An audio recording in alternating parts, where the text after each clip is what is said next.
बिहार की राजनीति में अब एक नए वोट बैंक की चर्चा हो रही है। ये वोट बैंक जाति, धर्म या किसी पारंपरिक राजनीतिक समीकरण के नाम से नहीं जाना जाता। इसका नाम है जेन जी, यानी नई युवा पीढ़ी।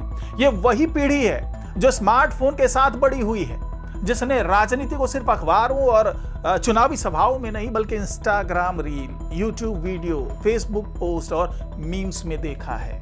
और अब यही पीढ़ी बिहार के चुनावी मैदान में राजनीतिक दलों के लिए सबसे बड़ी चुनौती और सबसे बड़ा अवसर भी बनती दिखाई दे रही है, क्योंकि आंकड़े बताते हैं कि बिहार में 18 से 29 वर्ष की उम्र वालों की हिस्सेदारी करीब 36.72% है। यानी राज्य की आबादी में युवाओं का इतना बड़ा हिस्सा है कि कोई भी राजनीतिक दल इन्हें नजरअंदाज करके चुनाव जीतने की कल्पना नहीं कर सकता। तो सवाल है, क्या 2026 के बिहार विधानसभा में जो एमएलसी के चुनाव होने हैं उसमें जेन जी गेम चेंजर बनने जा रही है? क्या नौकरी, शिक्षा और प्रतियोगी परीक्षाओं की जो पारदर्शिता जैसे मुद्दे हैं उसमें जातीय समीकरणों पर भारी ये सारे मुद्दे पड़ सकते हैं? और क्या युवा मतदाता इस बार बिहार की राजनीति में कोई बड़ा बदलाव कर सकता है? नमस्कार, मैं हूं डॉक्टर सुरजीत सिंह और आप देख रहे हैं YBN बिहार झारखंड। आइए समझते हैं पूरी कहानी। सबसे पहले बात आंकड़ों की।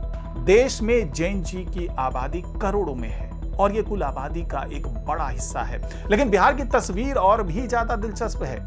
जैसा कि मैंने बताया कि बिहार में 18 से 29 साल के युवाओं की हिस्सेदारी करीब 36.72% बताई जाती है। इसके बाद उत्तर प्रदेश और झारखंड जैसे राज्यों में भी युवा आबादी का हिस्सा काफी ज्यादा है।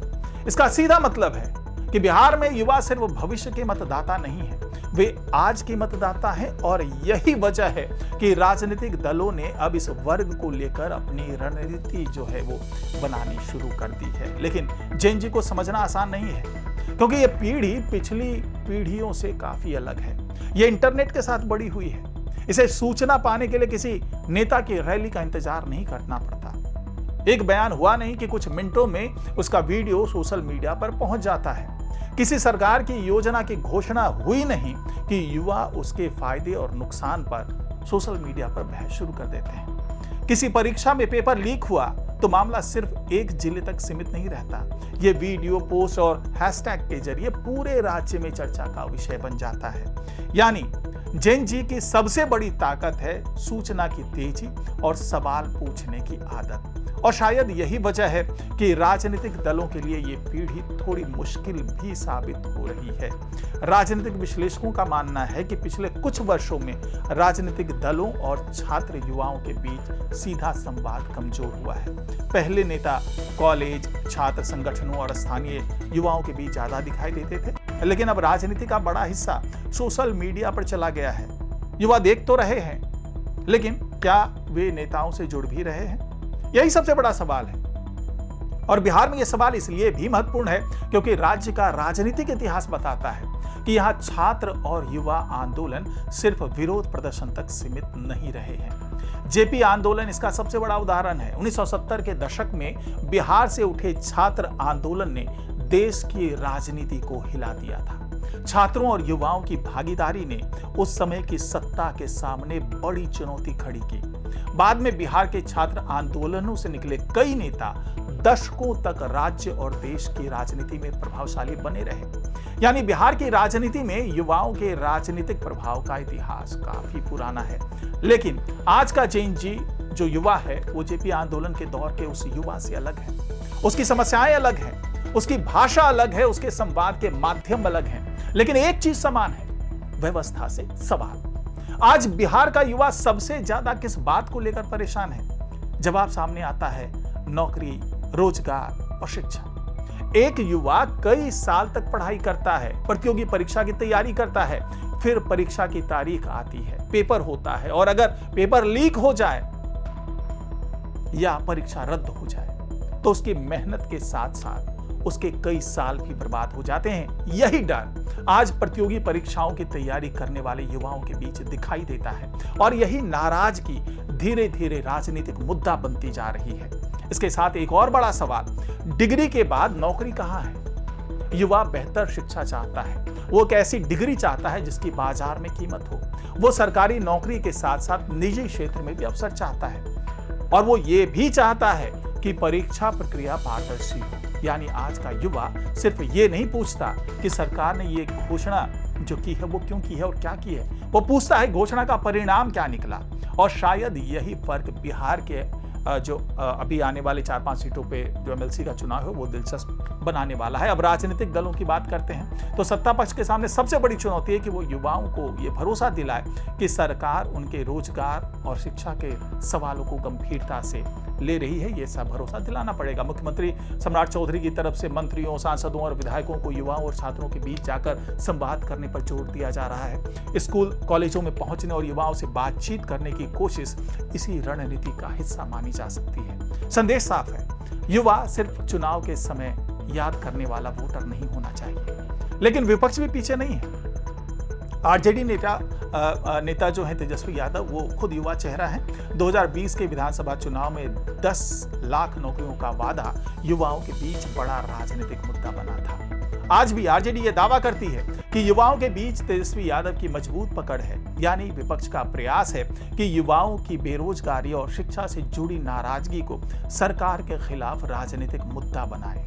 और इसी बीच एक और नाम तेजी से चर्चा में आया है और वो है प्रशांत किशोर। बांकीपुर उपचुनाव में जीत के बाद प्रशांत किशोर के राजनीतिक आत्मविश्वास को नई ताकत मिली है। वो लंबे समय से बिहार के युवाओं के पलायन, रोजगार और नौकरी को लेकर सवाल उठाते रहे हैं। अब 1 साल में 10,000 लोगों को नौकरी दिलाने जैसी घोषणाओं के जरिए वो युवाओं के बीच अपनी राजनीतिक जगह बनाने की कोशिश कर रहे हैं। यानी तस्वीर साफ है, बीजेपी हो, जेडीयू हो, आरजेडी हो या जनसुराज, हर दल और हर राजनीतिक ताकत जो है उसको अब युवा वोटर की जरूरत है। लेकिन असली सवाल यह है कि जैन जी किसके साथ जाएगी?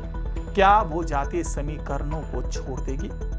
शायद नहीं, क्योंकि युवा होने का मतलब ये नहीं कि जाति या स्थानीय पहचान खत्म हो गई। लेकिन ये जरूर हो सकता है कि युवा अपनी जातीय पहचान के साथ साथ रोजगार, शिक्षा और विकास को भी उतनी ही गंभीरता से देखने लगे। यानी आने वाले जो एमएलसी चुनाव है, जो स्नातक स्तर का चुनाव है, उसमें एक युवा वोटर अपने उम्मीदवार से ये पूछ सकता है कि मेरी जाति क्या है। ये तो बात की बात है, पहले बताइए मेरे रोजगार के लिए आपकी योजना क्या है। और अगर ऐसे बड़े पैमाने पर ऐसा सब कुछ होता है तो बिहार की जो चुनावी राजनीति है उसमें बड़ा बदलाव आ सकता है। सोशल मीडिया इस बदलाव को और तेज कर सकता है। एक वीडियो वायरल होता है, एक छात्र अपनी समस्या बताता है, एक परीक्षा में गड़बड़ी की खबर आती है और कुछ घंटों में हजारों युवा उस मुद्दे पर चर्चा करने लगते हैं। यही जैन जी की राजनीतिक शक्ति है, ताकत है। हालांकि यहाँ राजनीतिक दलों के सामने एक और बड़ी चुनौती है। युवा सरकार से नाराज हो सकता है, लेकिन क्या वो विपक्ष पर भरोसा करेगा? यही वो सवाल है जिसका जवाब अभी किसी के पास नहीं है। सिर्फ सरकार के खिलाफ नाराजगी विपक्ष के पक्ष में वोट में बदल जाए ये जरूरी नहीं। युवा अगर बदलाव चाहता है तो वो एक विश्वसनीय विकल्प भी चाहता है। वो सिर्फ आरोप नहीं, रोड मैप देखना चाहता है। नौकरी कितनी, कब तक, कहां, शिक्षा की गुणवत्ता कैसे सुधरेगी, प्रतियोगी परीक्षाओं में पेपर लीक कैसे रुकेगा, और अगर परीक्षा रद्द हुई तो जिम्मेदारी किसकी होगी।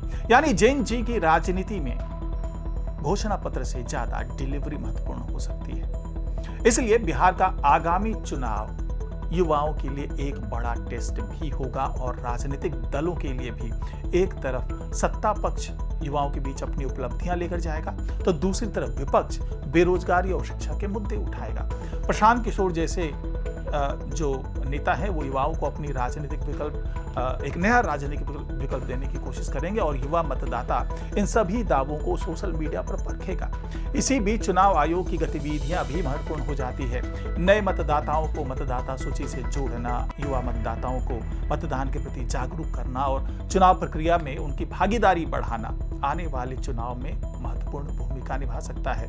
2029 में लोकसभा का चुनाव है, उस नजरिए से भी काफी महत्वपूर्ण है ये, क्योंकि जब इतनी बड़ी संख्या में युवा पहली बार या शुरुआती वर्षों में मतदान करते हैं तो उनकी पसंद चुनावी समीकरण को प्रभावित कर सकती है। अब सबसे बड़ा सवाल, क्या जैन जी बिहार की राजनीति की दिशा बदल देगी? इसका जवाब अभी देना जल्दबाजी होगा, लेकिन इतना जरूर कहा जा सकता है कि बिहार का युवा अब सिर्फ राजनीतिक भाषण सुनने वाला मतदाता नहीं है। वो सवाल पूछता है, वो तुलना करता है, वो सोशल मीडिया पर नेताओं के पूरे बयान खोजता है। और वो अपने अनुभव को दूसरे युवाओं के साथ तुरंत साझा करता है। इसलिए 2026 का स्नातक स्तर का जो एमएलसी चुनाव है वो सिर्फ जातीय समीकरण का चुनाव नहीं हो सकता। ये रोजगार बनाम बेरोजगारी, वादे बनाम परिणाम और भाषण बनाम डिलीवरी का चुनाव भी बन सकता है। और अगर बिहार की 36.72% युवा आबादी का बड़ा हिस्सा एक जैसी प्राथमिकताओं के आधार पर मतदान करने लगा तो ये किसी भी राजनीतिक दल के लिए गेम चेंजर साबित हो सकता है। क्योंकि इतिहास गवाह है, जब बिहार का युवा किसी मुद्दे पर लामबंद होता है तो उसकी आवाज सिर्फ बिहार तक सीमित नहीं रहती। अब देखना यह है कि जेन जी इस बार किस मुद्दे पर लामबंद होती है। क्या नौकरी, क्या शिक्षा, क्या पेपर लीक, क्या पलायन, या फिर कोई नया मुद्दा जो भी राजनीतिक एजेंडे पर आया ही नहीं है। और सबसे बड़ा सवाल, क्या जेन जी बिहार में सिर्फ नया वोट बैंक बनेगी या सचमुच नई राजनीतिक ताकत? 2026 का चुनाव इसका जवाब देगा। आपको क्या लगता है, क्या जेन जी बिहार की राजनीति बदल सकती है?